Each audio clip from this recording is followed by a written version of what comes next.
नमस्कार, शिक्षा ट्रेजर में आपका स्वागत है। आज हम हिंदी व्याकरण में कारक के बारे में पढ़ेंगे। कारक है क्या? तो कारक वो शब्द है जो किन्हीं दो शब्दों के बीच में संबंध दर्शाते हो। जब हम कोई वाक्य लिखते हैं तो उस वाक्य में बहुत सारे शब्द रहते हैं, तो कुछ ऐसे शब्द होते हैं जो दो शब्दों के बीच का संबंध बताते रहते हो, तो वो कारक है। अब कारक के भेदों की जब हम बात करते हैं तो कारक के भेद 8 है। कारक के कुल कितने भेद हैं? 8 भेद है। पहला है कर्ता। अब कर्ता है क्या? तो जब हम किसी वाक्य को देखेंगे तो उसमें कार्य करने वाला जो आएगा वो कर्ता है। तो कर्ता क्या है? जो उस कार्य को करता है। तो कार्य करने वाले को हम कर्ता कारक कहते हैं। इसकी विभक्ति पहचान है वो ने से पहचानी जाती है। दूसरा है कर्म कारक। पहला था कर्ता, दूसरा है कर्म। तो कर्म की विभक्ति है को। अब कर्म है क्या? तो कार्य का जिस पर प्रभाव पड़ता है, जब कोई वाक्य होता है उसमें कोई कार्य चल रहा है तो उस कार्य का जिस पर प्रभाव पड़ता है तो वो कर्म कारक कहलाता है। तीसरा है करण। करण है, इसकी विभक्ति है से या के द्वारा। के द्वारा का मतलब ये साधन है, यानी जिसके द्वारा कार्य किया जाता है वो साधन कर्ण कहलाते हैं। अगला है हमारा संप्रदान। संप्रदान का पहचान चिन्ह है के लिए। अब संप्रदान में क्या है कि जिसके लिए कार्य किया जाता है, संप्रदान जिसके लिए कार्य किया जाता है तो वो जो चीज़ है वो संप्रदान कहलाती है। इसके बाद है अपादान। अपादान की जो विभक्ति है, जो पहचान चिन्ह है वो है से। अब से यहाँ भी आया था कर्ण, तो वहाँ से था साधन, यहाँ से है अलग होना। यानी जब कोई एक चीज़ किसी दूसरे से अलग होती है तो वो जो है अपादान कारक की विभक्ति होती है। तो जिससे अलग होने का भाव प्रकट हो वो शब्द जो है अपादान कारक कहलाते हैं।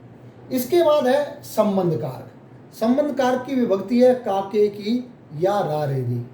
काके की क्या है कि जब दो कोई संज्ञा या सर्वनाम शब्द होते हैं और उनके बीच में जब हम संबंध दर्शाते हैं तो वो जो है संबंध कारक कहलाते हैं। तो ये संबंध कारक की परिभाषा और उनकी विभक्ति। इसके बाद है अधिकरण कारक। अधिकरण की है विभक्ति में पे पर। अधिकरण की विभक्ति है में पे पर। तो अधिकरण क्या होता है कि जिस स्थान पर वो कार्य किया जाता है वो स्थान का जब हमें बोध कराएंगे तो वो शब्द जो है अधिकरण कहलाते हैं। आखिरी जो इसका है वो है संबोधन। संबोधन का मतलब है किसी को बुलाना, यानी जिससे किसी को बुलाया या पुकारा जाता है तो वो संबोधन कारक होते हैं। और इसकी विभक्ति है हे अरे रे। अब हम एक वाक्य लिखेंगे और उस वाक्य से देखेंगे कि इस वाक्य में कौन से ऐसे शब्द हैं जो इन कारकों के भेदों को दर्शा रहे हैं। वो कैसे? देखिए, वाक्य है राम ने रावण को बाण से सीता के लिए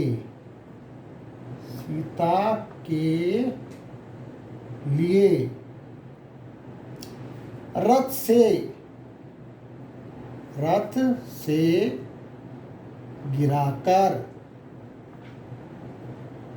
से गिराकर सुग्रीव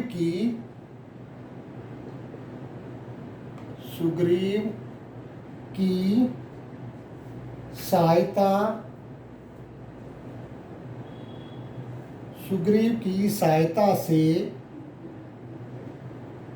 जमीन पर अरे दोस्त तेरा अंत होना ही था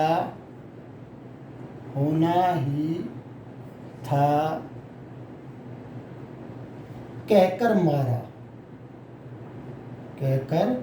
मारा। तो ये हमारा एक वाक्य है। अब इस वाक्य को देखेंगे कि इसमें कौन कौन से शब्द हैं जो इन कारक के विभक्तियों को दर्शा रहे हैं और उन विभक्तियों से हम उन कारक के भेदों के बारे में देखेंगे। जैसे यहाँ ने, राम ने रावण को, बाण से, सीता के लिए, रथ से गिराकर, सुग्रीव की सहायता से, जमीन पर, अरे। तो ये जो शब्द है ये सारे कर्ता की विभक्तियों को दर्शा रहे हैं। जैसे ने था तो ने कर्ता ने, दूसरा था कर्म को तो को आ गया कर्म, तीसरा था कर्ण से साधन क्योंकि बाण साधन है यहाँ, चौथा है संप्रदान, संप्रदान के लिए यानी जिसके लिए, तो सीता के लिए कार्य किया गया।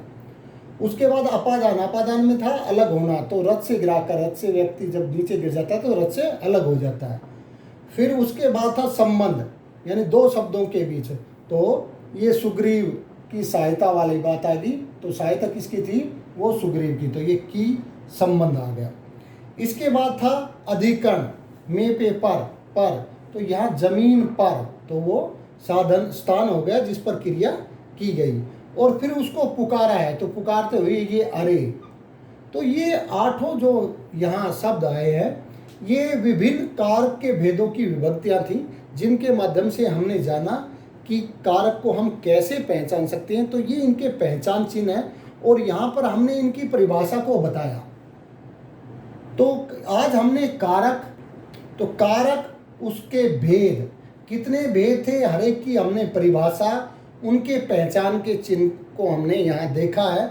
और हमने एक ये जो वाक्य लिखा है इस वाक्य को आप अच्छी तरह से याद करना। यही एक वाक्य ऐसा है जो आपको कारक के हर एक भेद के बारे में अच्छी तरह से ज्ञान करा देगा। लेकिन फिर भी आपको इस वीडियो से संबंधित कोई संदेह हो तो आप कमेंट बॉक्स में जाकर के कमेंट कीजिए। और अगर आपको ये वीडियो पसंद आई तो उसे लाइक करें और चैनल को सब्सक्राइब करना ना भूलें। धन्यवाद।